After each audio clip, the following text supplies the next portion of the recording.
Bon alors, qu'est-ce que tu veux savoir? Allez hop, c'est parti. Bon, on est devant le stand de Rémi. Ah, Étampes? Non, pas. Rémi des Tempes. Regarde, Ouais. il m'a même dédicacé. Hein. On est devant le stand de Rémi. Rémi, plus de 40 ans de tatouage. C'est ça. Ouais. Et Rémi, on a demandé à certains tatoueurs de venir avec un objet qui leur tenait à cœur. Et je vois que derrière toi, il y a quelque chose qui n'a pas l'air tout à fait récent. Est-ce que tu peux nous en dire un peu plus? Ben, comme elle est signée, tu vois, 95. Ah oui. C'est des amis pour me remercier. Je l'ai tatoué. C'est un groupe de hard rock qui me l'ont fait faire il y a 30 ans. D'accord. À l'aérographe. À l'aérographe. Ouais. C'est lui et c'est un artiste qui fait beaucoup les pochettes de disques de rock'n'roll et hardcore et hard rock. C'est celle que tu as trimballée avec Je la toi. trimballe depuis 30 ans. Toi. Donc elle a beaucoup voyagé. Ouais. Voilà. Ça s'est un peu perdu, ça, quand même. Hein. Ah, maintenant, c'est tout fait à l'ordinateur. Ça, c'était fait manuel. Oui, oui. Eh oui, il y avait moins d'ordinateurs en plus. Ah, puis sur des draps. C'est un drap? Ouais. Ah oui. Eh ben, Voilà, c'est un truc. voilà. Donc 30 ans de bannière. Il y avait des concours de bannières avant. Offert par les clients, c'est quand même Offert par les vachement clients. important. Eh ben, merci Rémi. De rien. À ton service. C'est moi qui vous remercie. Il n'y a pas grand-chose qui est... Comme moi, je fais plus de conventions, j'ai tout essayé de retrouver un petit peu de trucs, toi. Ça, c'est vraiment du flash traditionnel. Hein. Ouais, j'aime bien, moi. Bon, et après tout, c'est pas à moi tout, hein, mais dans le traditionnel, tu n'as pas vraiment le choix, tu es toujours revenu sur le même thème. Tu prends ces thèmes-là ou ces thèmes-là, c'est pratiquement la même chose, moi, avec une reprise différente. Mais quand tu prends le old school, ça, c'est le vrai tatouage. Entre ça, le japonais, et puis bon, certains de tribal, comme le Bornéo ou des trucs comme ça, c'est vraiment l'authentique. C'est ce qu'il y a de... Après, tu as le néo-trad et tout ça, c'est arrivé beaucoup. Tu vois, c'est différent. Puis après, le réalisme, alors ça, après, moi, c'est un univers que je connais pas. Tu vois. Moi, je veux que mon tatouage, il me survive, tu vois. C'est ça, il faut que ça dure. Ouais, Ce que c'est disait- pareil. Ce que disait Sacha tout à l'heure. Ouais, bah oui. Hop, allez, on va aller voir les jumeaux. Bon, nous sommes avec Louis les Poissons. Louis les Poissons qui pique à Mimizan depuis... Depuis 6 ans, je crois, moi. Je suis un jeune tatoueur, un bébé tatoueur. Qui tatoue à la machine à bobine quand même. Par contre, je privilégie toujours la bobine parce que j'ai pas trouvé dans les nouvelles machines le retour du tracé, de l'intention que j'ai envie de donner à mon tatouage. Je sais pas comment l'exprimer, mais une bobine, quand on tape un trait, on sait que le tatouage il est là et qu'il va le rester. Ça, c'est... Bon, on a demandé aux tatoueurs de venir avec un objet qui leur tenait à cœur. Alors moi, Hein, toi, t'en as un? j'ai avec choisi toi ou mon pas? objet, j'ai cherché. Ouais. Et je suis quand même quelqu'un d'assez minimaliste, Ouais. peu matérialiste. Mes parents m'ont enseigné de ne pas être attaché trop au matériel, que les choses de la nature vont et viennent. Mais j'ai quand même choisi Ton couteau. mon couteau.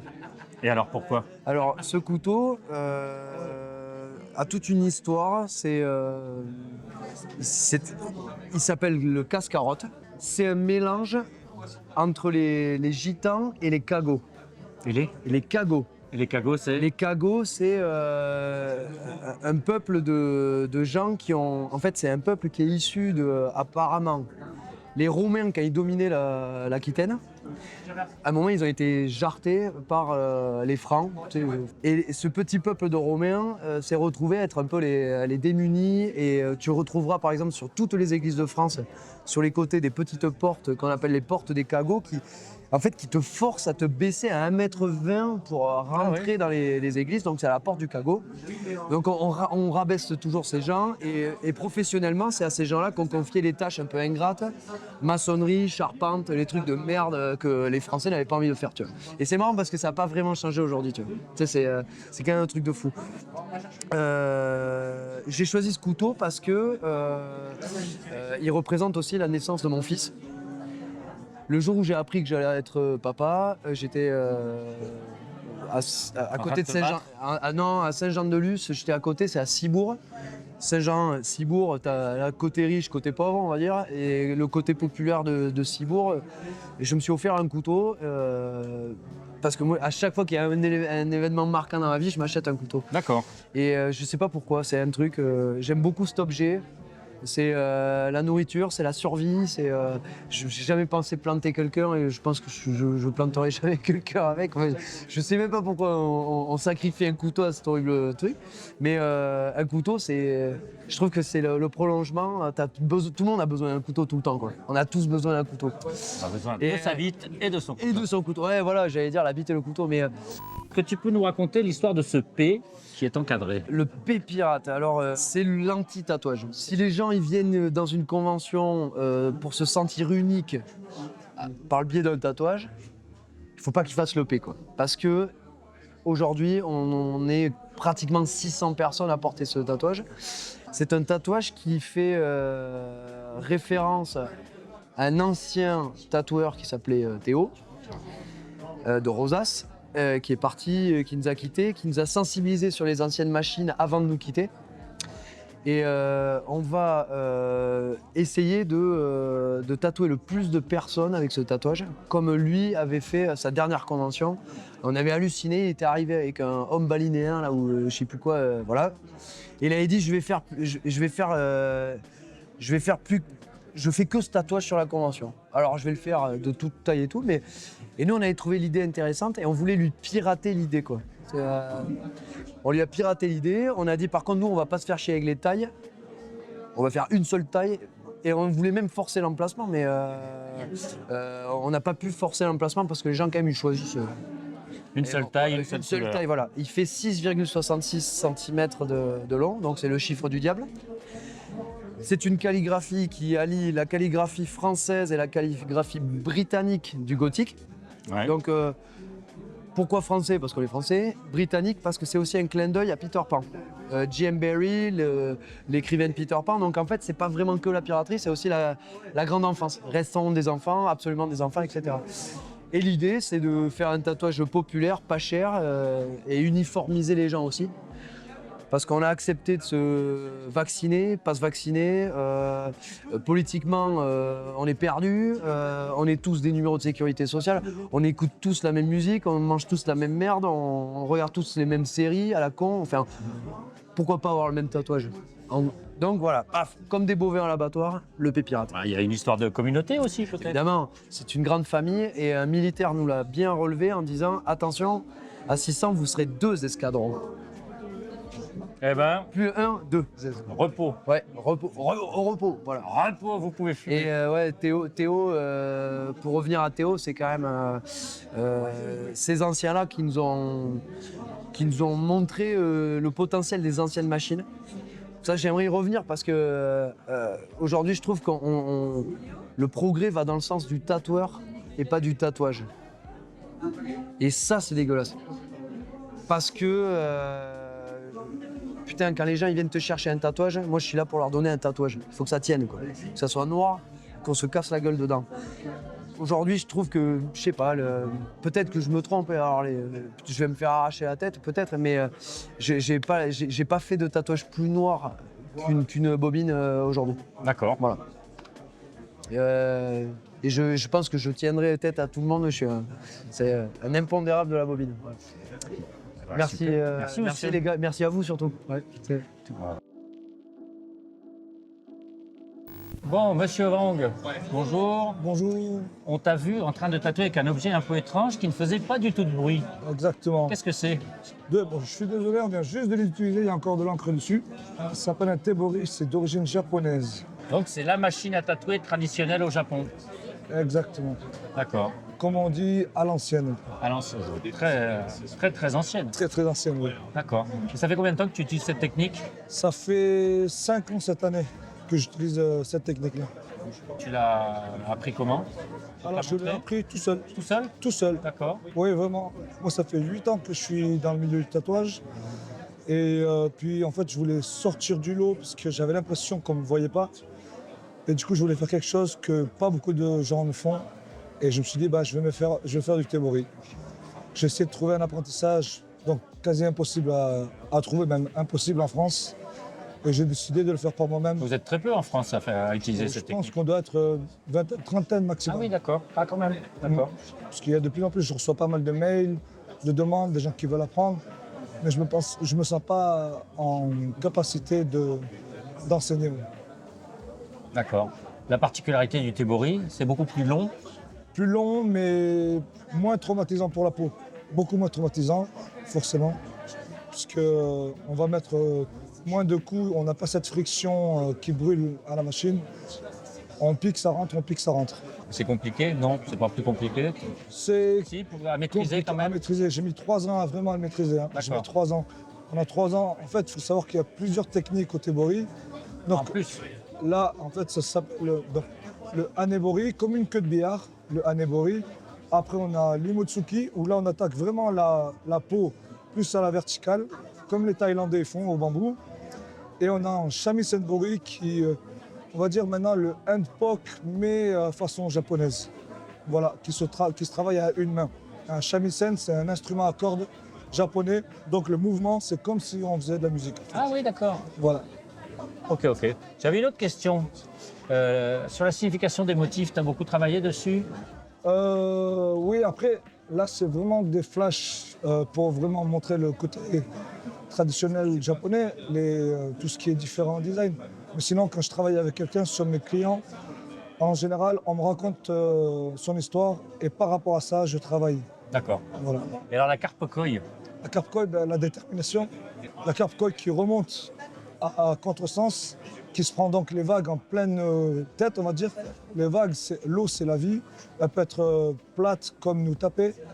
Du coup, la carpe koi, elle est déterminée à monter, puisque quand elle va arriver en haut, elle va se transformer en dragon et devenir immortelle. Voilà. D'accord. Et elles ne descendent jamais les carpe koi? Elles descendent, mais bon, généralement, vraiment dans le jargon japonais, on préfère les faire plus en remontant. Quand on les fait vraiment en descendant, c'est vraiment plus une harmonie, on va dire. Parce qu'on en fait une, voire deux.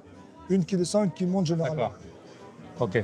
Et alors donc c'est un tatouage qu'on retrouvait beaucoup chez les Yakuza. Ouais. C'est pour cette histoire de détermination.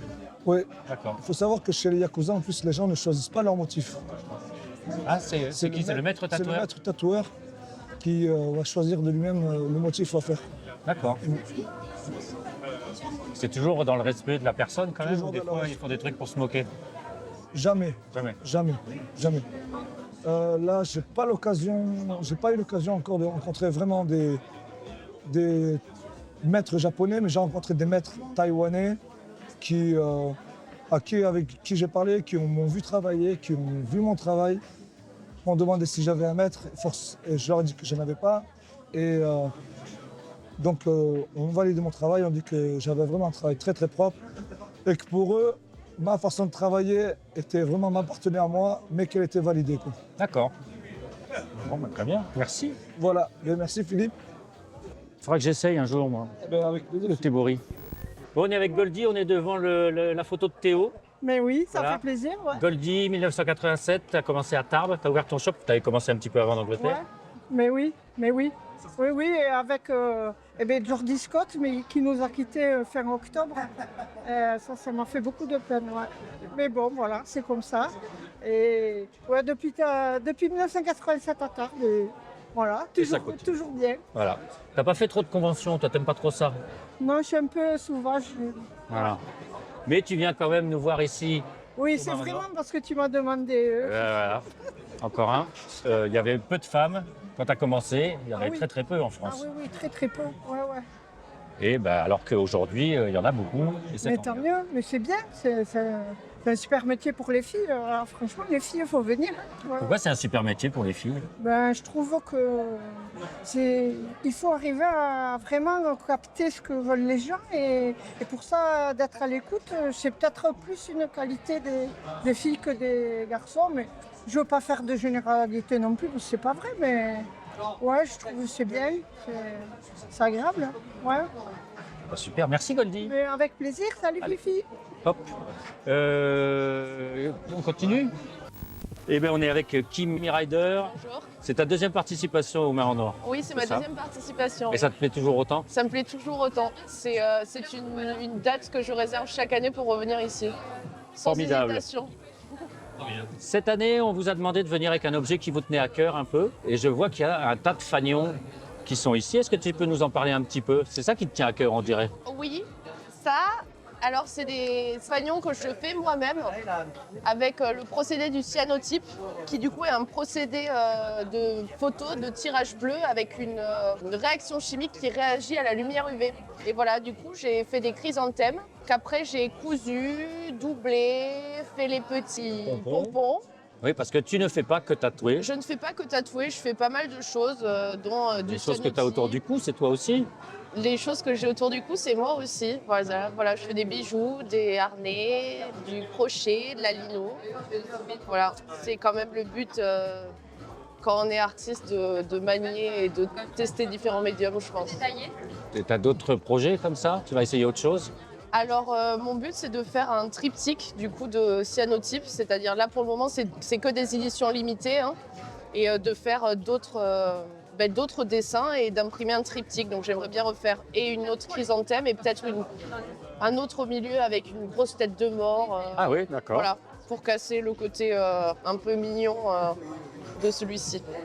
Eh ben super. Merci Kim. Voilà. Merci. Sacha, on avait dit cette année qu'on demandait aux tatoueurs d'amener un objet qui leur tenait à cœur. Exact.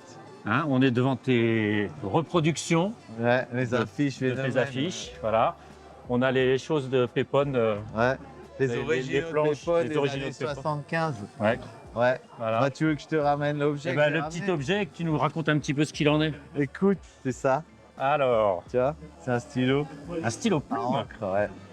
Et alors pourquoi? Je suis tombé dessus par hasard chez moi, enfin là où j'ai grandi. Et en fait, il était dans un pot, ça traînait. Et c'était le stylo à plume de mon père. Pas que j'ai une attache particulière et qui est mort. Mais pas qu'on a été très fusionnels tous les deux, mais si tu veux, de trouver un objet qui passe les années, si tu veux. C'est-à-dire, il a appartenu à quelqu'un qui est mort, maintenant c'est moi qui l'ai. Ça, c'est build to last, tu vois. Donc construit pour durer. Donc Ouais. ça rejoint un peu toute l'intemporalité, tu vois, qui est essentielle à la qualité en fait. Et non seulement build to last, mais pour être utilisé et pas être exposé. Ah bah oui. Mais rien que d'être exposé, c'est utilisé. Si tu Oui. prends d'une peinture, ça utilise, Certes, oui, ça non, utilise je ton comprends, je cerveau comprends. et Oui, ce que oui. ça t'apporte. Mais oui, effectivement. Mais là, Il n'y a pas d'obsolescence programmée, si tu veux, Ouais. si on parle d'un objet. Et ça, c'est vachement important, tu vois. Donc, non seulement j'utilise maintenant pour faire des lignes de mes flashs, Ah oui. parce que j'ai toujours cherché, en fait, un outil de ligne. Tu vois, tu as le rotring qui est bien, mais bon, ça demande un entretien, ça se bouge, c'est chiant quand même. Il y a quand même les stylos rotring qu'ils ont fait, des jetables. Franchement, c'est pas du niveau d'un rotring. D'accord. Qui est un super objet, mais si tu veux, le rotring. utilisé dans le dessin industriel notamment. Ouais. Mais le rotring, ça date de 1923, je crois. Mais en fait, c'est quand même pénible à utiliser. Tu vois, il faut le nettoyer, l'encre elle sèche, ça se bouche, ça demande un. Tu vois, bon. Et là, cette plume, en fait, elle est superbe. C'est un lamy, tu vois, c'est pas de la merde, quoi. Donc et en fait, je l'utilise pour faire mes lignes là, sur tous les flashs noirs et blancs là. Les lignes, c'est depuis que je l'ai trouvé en fait, tu vois. Avant, tous les 15 jours, j'ai utilisé des rotrings. Tout cela là-bas, c'est avec des rotrings. Après, j'en avais marre parce que ça demande trop d'entretien. Après, chaque fois, je trouve des nouveaux stylos, des feutres qui sont bien, mais bon, ils sont bien. Mais après, le noir, il est un peu satiné ou alors il n'est pas assez dense. Et surtout, tu peux compter 2 stylos par planche, tu vois. D'accord. J'exagère un peu, mais tu vois, un stylo, une planche, tu vas pas au-delà, tu vois. Et chaque fois, c'est 3 balles, ils sont chers, 4-5 balles même les stylos, tu vois. Donc c'est un peu pénible, tu vois. Et du coup, je suis tombé là-dessus et ça m'a fait vraiment penser à, en fait, l'approche que j'ai pour tout, tu vois. C'est-à-dire, et ce qui est excitant aussi, tu vois, c'est que notre état de mortel, en fait, on en est conscient et ça pose un gros problème à notre fonctionnement, je pense. Mais on est attiré par ce ce qui C'est nous dur. dépasse à travers le temps, tu vois. Donc, comme là, en fait, c'est ça, tu vois, des peintures, tu es face à des peintures qui ont 200 ans ou 100 ans ou même 50 ans ou plus. Il y a cette dimension, tu vois, qui est qui nous impressionne parce que ça a été fait avant nous et ça restera après nous. nous. Et ça, c'est beau. Donc ça, Eh ben. c'est ça. Et après, c'est aussi, tu vois, le culte que les tatoueurs peuvent avoir dans les machines à coil et tout. C'est aussi des objets. Si tu as un pen, ça va pas... Non, ça n'a pas d'âme. J'ai rien contre un pen. Bah, ça peut... En fait, ça va... C'est de la consommation courante. Tu vois, ça fonctionne très bien. Mais ça s'arrête et ça jette. C'est comme les voitures d'aujourd'hui, tu vois. Elles fonctionnent peut-être bien, mais bon... Pas longtemps. Elles vont pas prendre 500 000 bornes, tu Non. vois. Voilà. Donc, c'est pas conçu de la même manière que d'autres objets ont pu être conçus. Donc, l'idée, c'est d'être